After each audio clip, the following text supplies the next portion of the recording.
The sleek silver ship of the Galactic Concordat entered Earth's orbit quietly, its special coating bending light around it to stay hidden. Inside, Commander Deho looked down at the blue planet through a large viewing window. "Another primitive world," he said with a sigh. "Not very impressive." Next to him, Science Officer Jiwoo moved her six-fingered hands across the glowing panel. Her skin had a slight blue tint that shimmered under the ship's lights. "The readings confirm our initial survey," she said. "They still use fossil fuels for most of their energy. Their space travel is limited to their own moon and a few robotic missions to nearby planets." Deho nodded. His tall, thin frame moved toward the captain's chair at the center of the bridge. "The High Council sent us all this way for nothing. These humans won't be ready for contact for at least another 100 years. "Should we leave right away?" asked Navigator Sung, his four eyes blinking in sequence. "No," Deho replied. "Standard protocol requires us to observe for at least one full rotation of their planet. We'll collect data on their civilization and then move on." Jiwoo continued studying her screens. "Their biology is quite interesting, though. They have unusual endurance compared to most intelligent species we've encountered, and their brain patterns show strange activity. All the more reason to stay hidden," Deho said. "Unpredictable species can be dangerous. Make sure our cloaking system is at full power." The crew set up their observation equipment. They placed small invisible drones in the atmosphere to collect samples and record human activities. The ship's computers began to analyze Earth's electronic communications, quickly learning the many languages of the planet. "They fight a lot," noted Security Officer Tay, watching videos of human history. "Look at all these wars.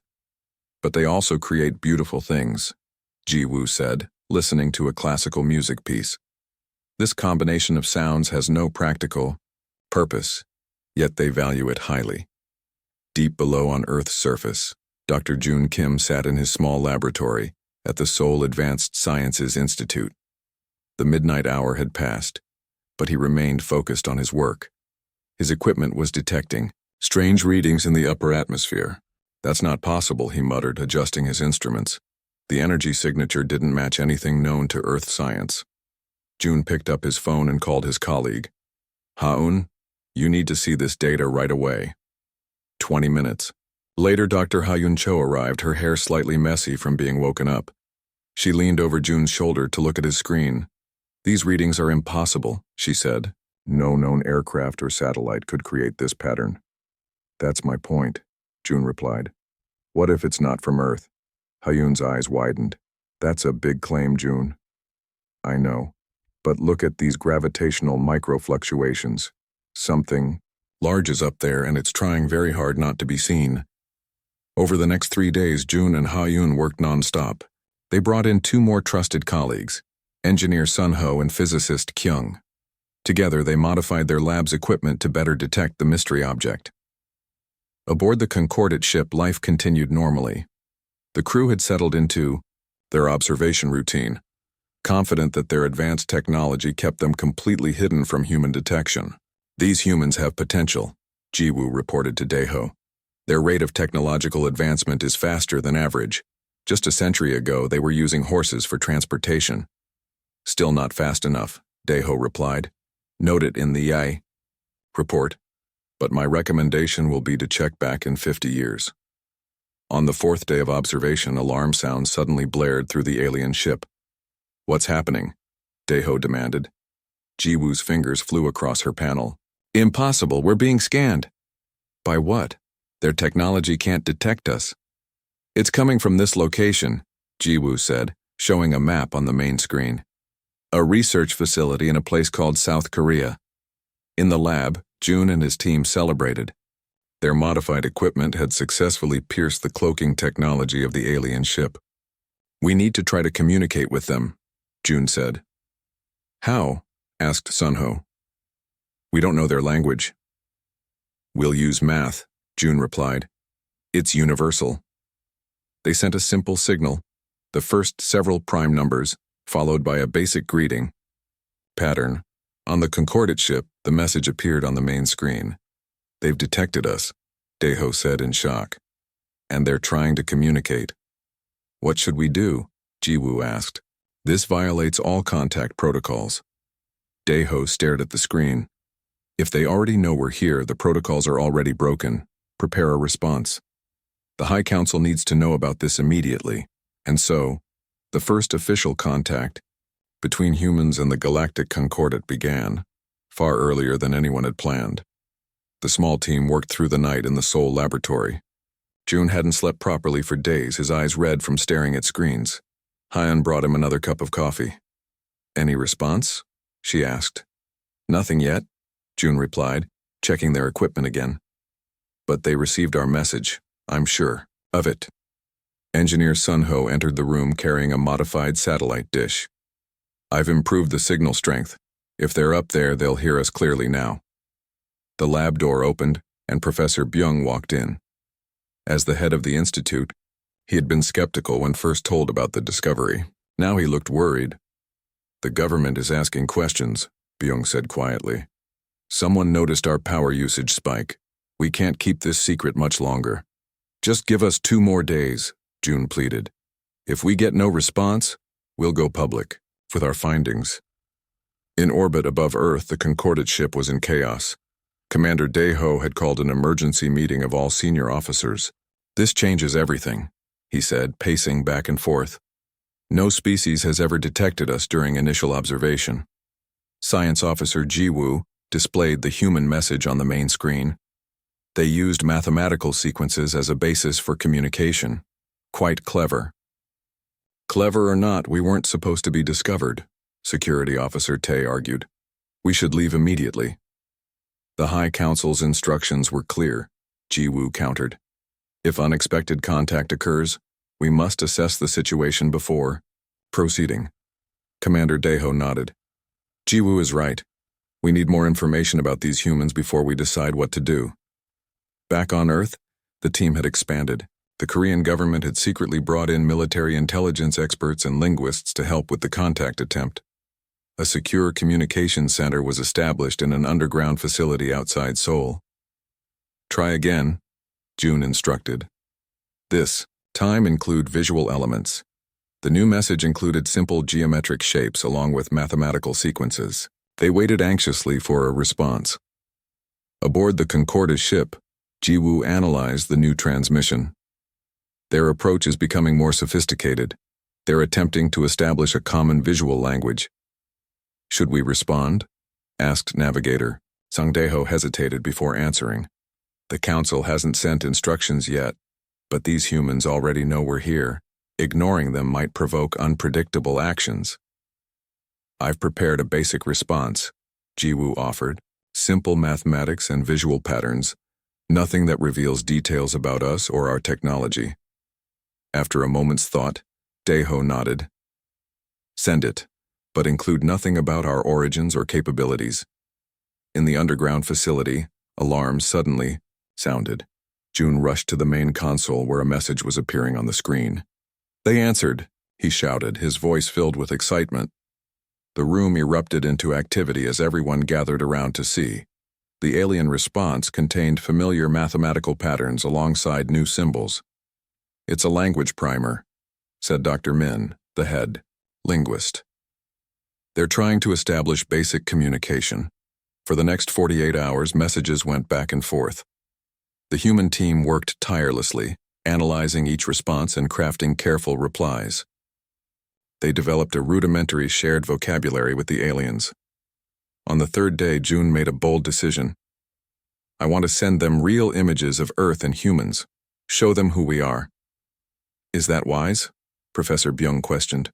"We know nothing about their intentions." "They could have attacked at any time," June argued. "The fact that they're talking to us suggests peaceful intentions."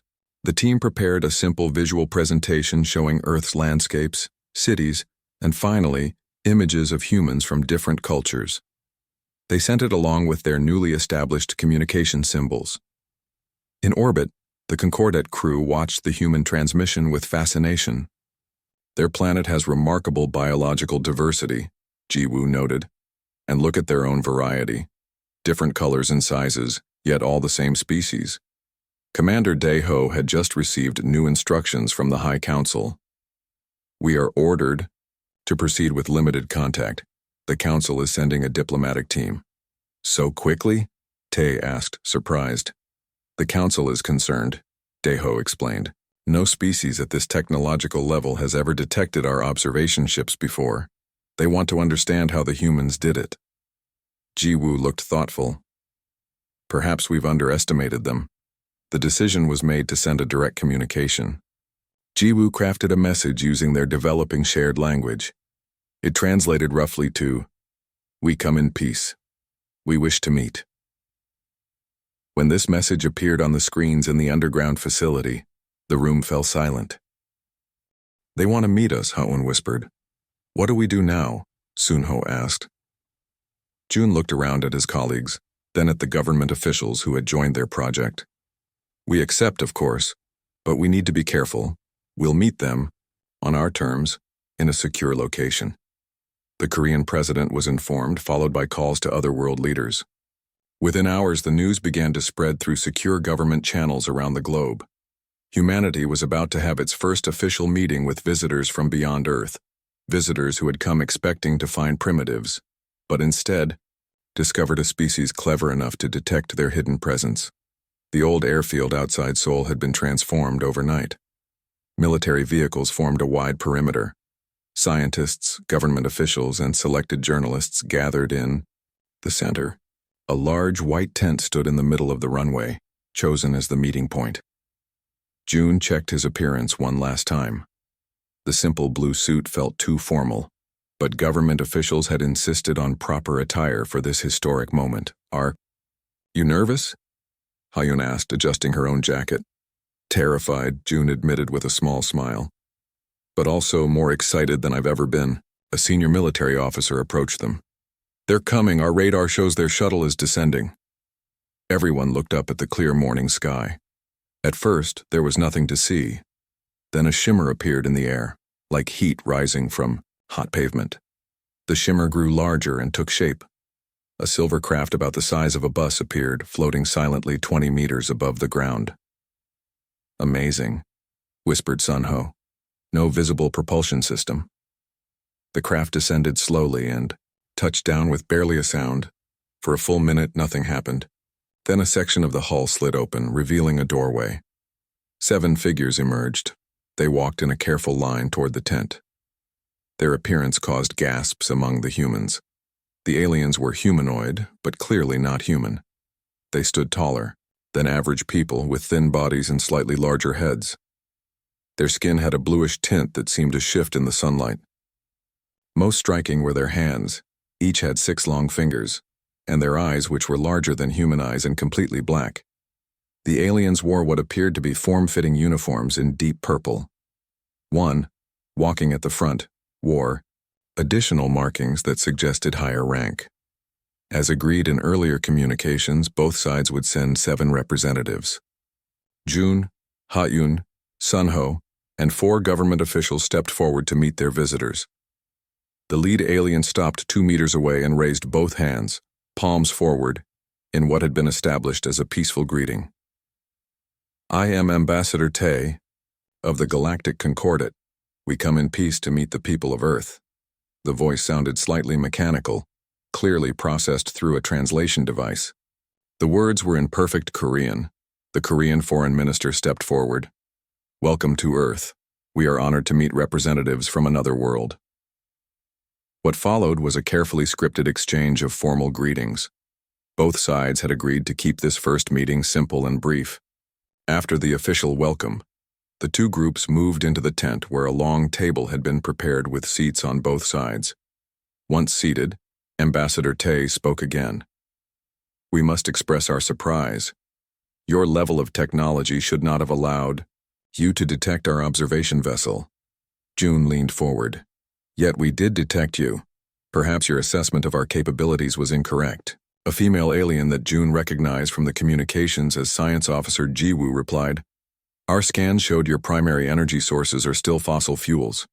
Your space travel is limited to your own solar system. Your detection technology should not be advanced enough. We adapted quickly once we noticed anomalies in our atmospheric readings," Ha-Eun explained. "Dr. Kim's team modified existing equipment specifically to search for your ship." The aliens exchanged glances that seemed to convey surprise or concern. You created new detection technology in just days? Jiwoo asked. When properly motivated, humans can be quite inventive, Sun Ho added, with a slight smile. Ambassador Tay placed a small device on the table. It projected a three-dimensional image of Earth floating in the air. Our records show your species has existed in its current form for approximately 300,000 of your years. Yet you have advanced from simple tools to space travel in less than 10,000 years. This rate of development is unusual. Is that why you were watching us? The Korean defense minister asked directly. To study our development? Yes, Tay admitted. The Concordat observes many developing worlds. We only make official contact when a species achieves reliable interstellar travel. Yet here you are, June pointed out. Because we found you first.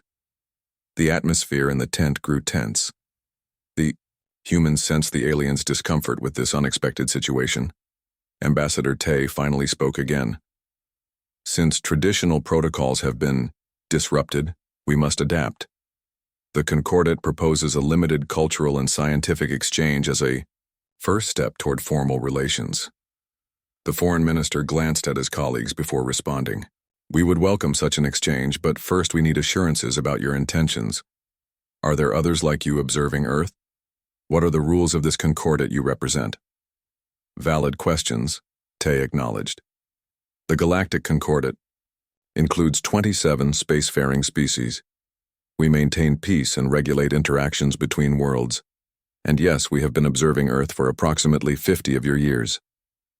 This revelation caused murmurs among the human delegation. June felt a chill run down his spine. 50 years of secret observation meant these aliens knew far more about humanity than humans knew about them. I believe, June said carefully, that any relationship moving forward must be based on equal exchange of information. We have much to learn from you, but perhaps you also have things to learn from us.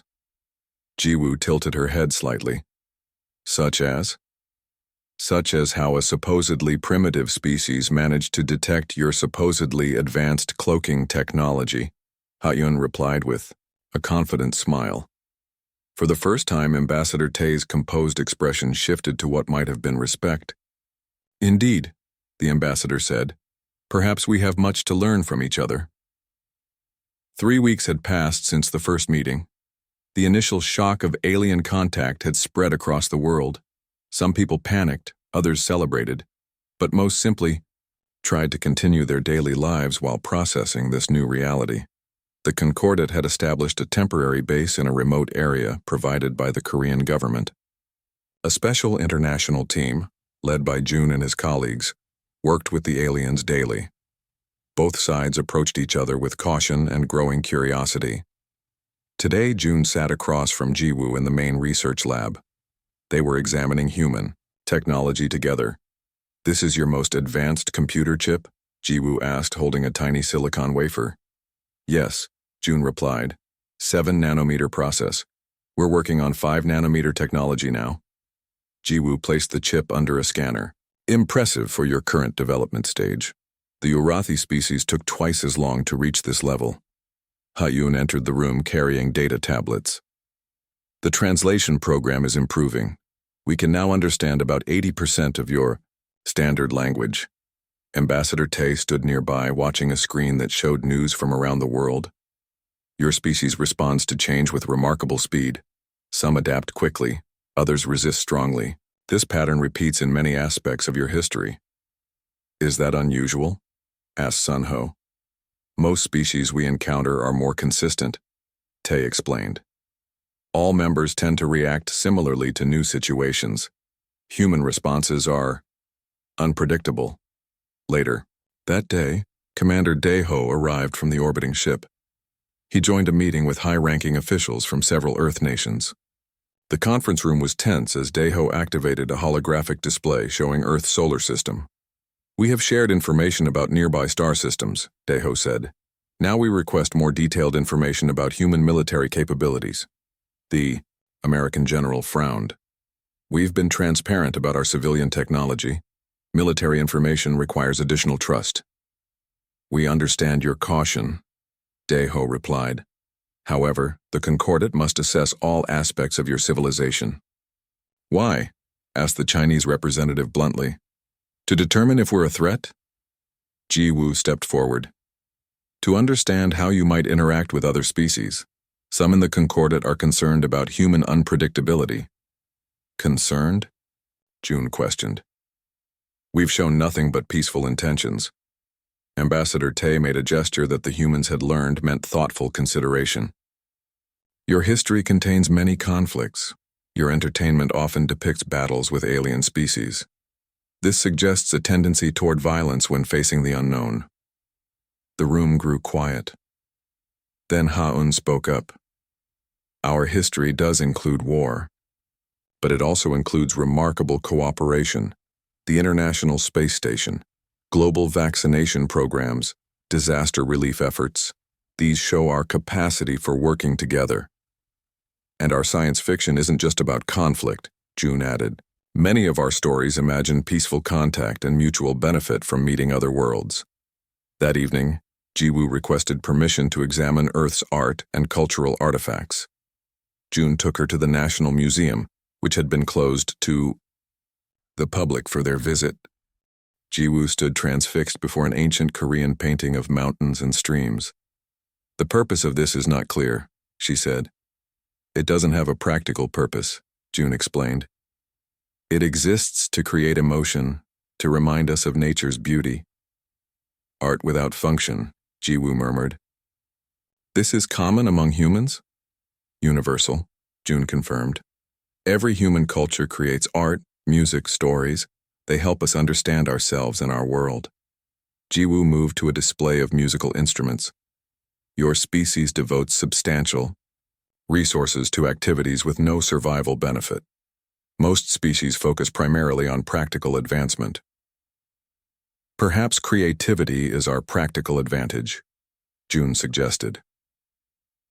The next day, Ambassador Tay received a message from the Concordat Council. The other aliens gathered to hear the news. The Council is concerned about human advancement speed, Tay announced. They've reviewed our reports about how quickly humans detected our ship and developed new technology in response. I've analyzed their learning patterns, Ji Wu added. Humans make intuitive leaps that bypass normal development stages. They often find unexpected solutions that our species would never consider. Commander Daeho looked troubled. The Council questions whether introducing humans to galactic society is wise at this time. Their development is too unpredictable. Back at the research facility, unaware of this conversation, June and his team had made a breakthrough. They had partially decoded the operating principles of a broken Concordat device. Look at this energy pattern, Sun Ho said excitedly.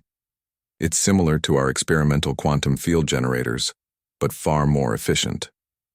If we adjust our approach based on this, Hyun began working rapidly on calculations. Within hours, they had created a working prototype that combined human and alien technology in a new way. When Ji Wu returned and saw their creation, she froze in astonishment. Impossible, she whispered. You shouldn't be able to understand that technology for at least 50 years. Why limit ourselves to what should be possible? June asked with a smile. That night, Ji Wu sent an urgent message to the Concordat Council. It contained detailed analysis of human learning capabilities and a recommendation. These humans are not what they appear to be. They are not primitive at all. They may be the most adaptable species we have ever encountered. Dark clouds gathered. Oversoul as Ambassador Tay entered the meeting room. His expression was grave. Commander Daeho and Science Officer Ji Wu followed behind him. On the human side, June, Ha-Un, and representatives from major world governments waited anxiously. We have troubling news, Tay announced without preamble. Our long-range sensors have detected ships approaching your solar system. They are not Concordat vessels. The room fell silent. Finally, the UN Secretary-General asked, Are they hostile? They belong to the Voidborn Dominion, Commander Daeho explained. The Dominion is not peaceful. They expand by conquering less advanced worlds. How much time do we have? Asked the American president. 3 days, perhaps 4, Jiwoo replied. They travel quickly. June leaned forward. Why are they coming? Here. Earth has had no contact with them. Tae's large eyes blinked slowly. We believe they detected our communications. The Dominion monitors Concordat activities. They likely see your world as an easy target. And what will the Concordat do? The Chinese premier demanded. Will you help defend Earth? An uncomfortable silence followed. Commander Daeho finally spoke. The Concordat Council is divided on this matter. Some believe we should not interfere. Others argue we have a responsibility because our presence revealed Earth to the Dominion. Ha-un stood up, anger clear on her face. So you'll just watch while Earth is attacked? After learning about us, studying us, you'll do nothing? I have requested emergency assistance, Tae said quietly. But the council moves slowly.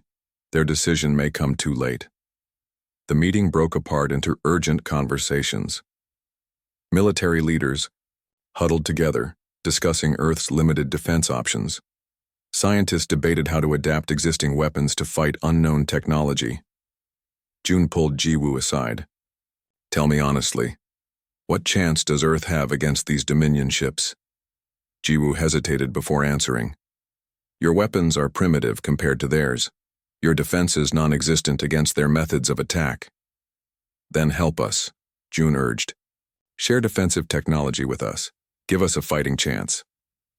That would violate Concordat laws about technology transfer, Jiwoo said, though her voice revealed her conflict. Laws that may condemn an entire world to conquest, June argued. That night, after hours of debate, a decision was made. Commander Daeho gathered his crew and addressed them solemnly. The Concordat Council has not authorized intervention. However, I cannot in good conscience abandon the people of Earth to the Dominion.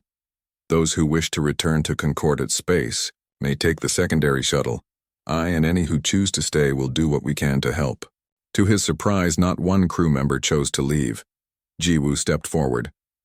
The humans have shown us kindness and trust. We cannot betray that. For the next 2 days, humans and aliens worked side by side. Concordat engineers helped modify Earth's satellite systems to detect approaching ships. Military bases around the world installed hastily created shields based on alien designs.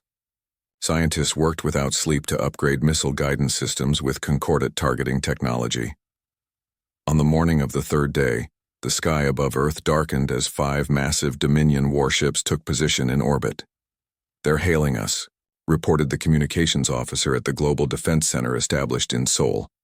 A harsh voice filled the room, translated by Concordat technology. Primitive world, you will surrender immediately. Resistance is pointless and will only increase your suffering. The UN Secretary General looked to the world leaders present, who nodded in agreement. She stepped forward to respond. This is Earth.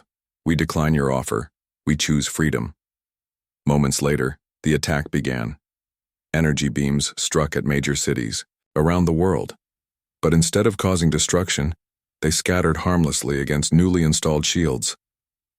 The modifications worked, Ha-un exclaimed, watching the defense monitors. They won't work for long, Daeho warned. The Dominion will adjust their weapons. Earth launched its counterattack. Missiles enhanced with Concordat technology rose from silos in submarines around the world. Many were destroyed before reaching their targets, but some got through, damaging 2 Dominion ships. Impossible, came the angry transmission from the Dominion commander. This world has no advanced technology.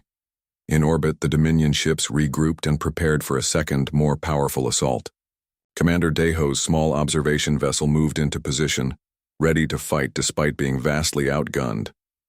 Just as the Dominion ships charged their main weapons, space seemed to tear open. 3 massive Concordat battleships appeared, surrounding the Dominion fleet. This is High Admiral Min of the Concordat Defense Force, came a new voice over the communication system.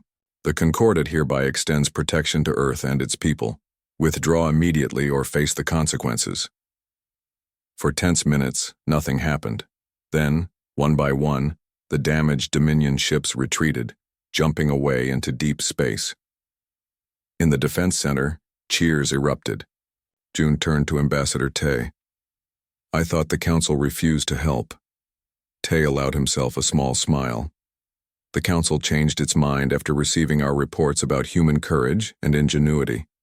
Also, our transmission of your successful defense, using minimal concordant assistance, was quite persuasive." 1 week later, in a ceremony broadcast to the entire world, Ambassador Tay presented Earth's representatives with a formal document. The Galactic Concordat officially recognizes Earth as an associate member world. You will have representation on the Council and access to appropriate technology exchange programs. Jiwoo added the final entry to her official report. The humans display unprecedented adaptability. When faced with challenges, they innovate in ways no other species has demonstrated. Their greatest technology is not their machines, but their creativity and determination. The Concordat has not gained a primitive, new member today. We have gained a powerful and unique ally,